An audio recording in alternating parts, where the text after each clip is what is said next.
There is something deeply misunderstood about Gohan as a character. Today, I want to dive into those mischaracterizations, and at the end of this video, I'll present to you guys with an original song to sum up my thoughts. So stay tuned, and I hope you enjoy this video.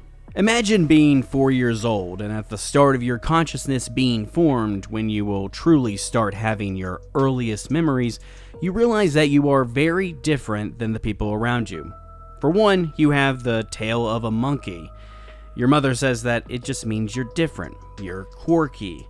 But besides that, you live a fairly normal life in a fairly normal family. You spend most of your time inside being pre-homeschooled by your mother because she is very concerned about your education for some reason. Maybe you hear her mutter under her breath sometimes that it's because she doesn't want you to end up like your father, but what's wrong with your father? He seems completely normal. I mean, at least he doesn't have a tail, right?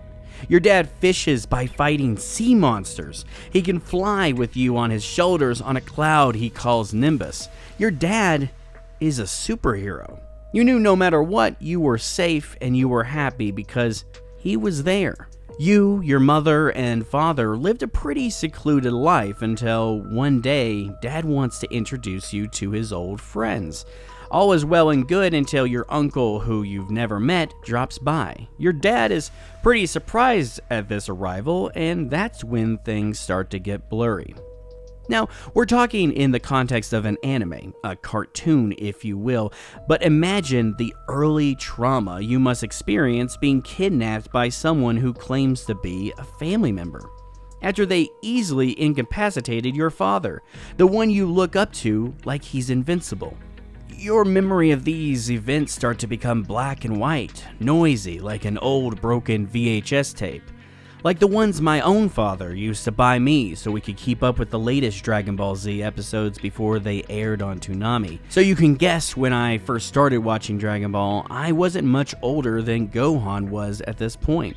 That goes for a lot of people who grew up watching DBZ. It's why we feel so connected to a character like Gohan, but also what makes us misunderstand Gohan even more. But back to Gohan. You blacked out. You remember flashes of your father and some weird-looking green guy with antennas coming out of his head, almost like a bug. All you really remember besides these visual flashes is a faint sense of frustration, or was it anger? You're 4 years old, you don't truly understand these emotions, let alone control them, but it happens again and again, blocks of your memory lost until one day you wake up without a tail and things start to become clearer. That weird green guy starts training you to fight like your dad, and now you really wish your dad was there. He's been gone for a while. You know, maybe one day he'll get to see how much you've grown, and maybe you too can fish for sea monsters together.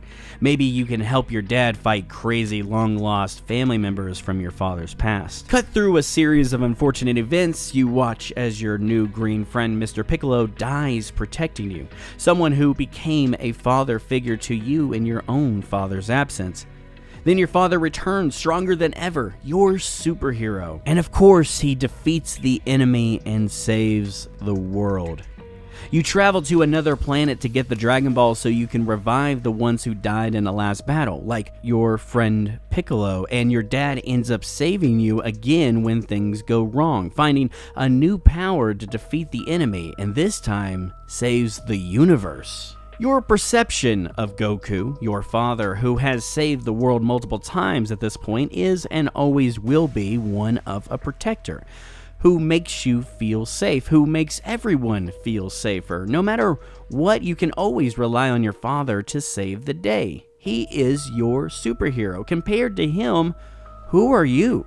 And that's where I really want to dive into the psyche of Gohan and the main misunderstanding about his character, in my opinion.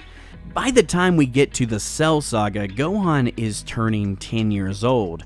Gohan is barely understanding how the world works, let alone his own body. He's going through some of the earliest stages of puberty, and it's at this time he goes into the hyperbolic time chamber with his father, where Goku literally has to attempt to delete his son in order for Gohan to find the power of a Super Saiyan. You see, Gohan was too busy looking at his father with such reverence to really have any confidence in himself.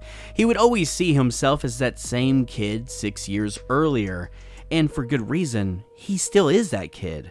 But Goku knew what his son was capable of because he had seen it with his own eyes multiple times when Gohan was the one who saved his life. Without Gohan knowing, he was always a superhero in his own right. This realization didn't really truly set in until Goku decided he wasn't strong enough to defeat Cell, the same enemy that had taken out all of the strongest Z fighters. His father, the one who always won and defeated the enemy and saved the world multiple times, submitted in defeat. Gohan didn't know how much his father actually believed in him until that moment, when Goku said his son was not only stronger than him, but would be the one to defeat Cell and save the world. So confident that he almost felt sorry for Cell, and gave him a senzu bean in one of the most controversial scenes in Dragon Ball history. Now, some would say this is the moment where Goku just solidified himself as one of the worst fathers in all of anime, but that is for another video. But how would that make you feel? I can only imagine how awesome yet terrifying that must be. Keep in mind, just 6 years ago, Gohan was kidnapped by his uncle after he defeated his father with one shot to the gut. Think about all of the changes that his body is going through and all of these confusing emotions he must be feeling in that moment. He barely knows how to be a normal kid, let alone be this man his father wants him to become, that the world needs in such a short time. That stress must feel insurmountable, but this was his father, and he trusted him, so he stepped up to the plate. When Goku first turned Super Saiyan, it was from feeling pain and grief, out of anger from seeing his best friend be destroyed by Frieza. The first time Gohan showed any kind of power was from anger, something he didn't really remember. He turned Super Saiyan for the first time out of necessity to survive. In a lot of ways, he was only half Super Saiyan. It was more of a prerequisite to the beginning stages of his fight with Cell. It wasn't until Cell gave him something truly to be angry about, something to grieve, something to feel. And that is when he felt himself snap. This scene is something DBZ fans will always hold on the highest pedestal as the #1 moment in the entire show. The moment that made fans into super fans, because it wasn't just Goku that believed in his son. We all did. We all wanted to see him show his true potential just in the same way that we want to find and show our true potential. We grew up with Gohan because we related to Gohan. Gohan breaking through his limits and finding his true potential made us feel like we could break through our limits, that maybe we could live up to the expectations of our parents and beyond, to not only make others proud of us, but us proud of ourselves. But then we forget Gohan is only 10 years old. Gohan barely knows himself, let alone who he needs to be. With his new power and success comes immaturity, ego, and hubris. It's at this point where the pride from his Saiyan half starts to really show its teeth. That paired with his age leads to his biggest mistakes.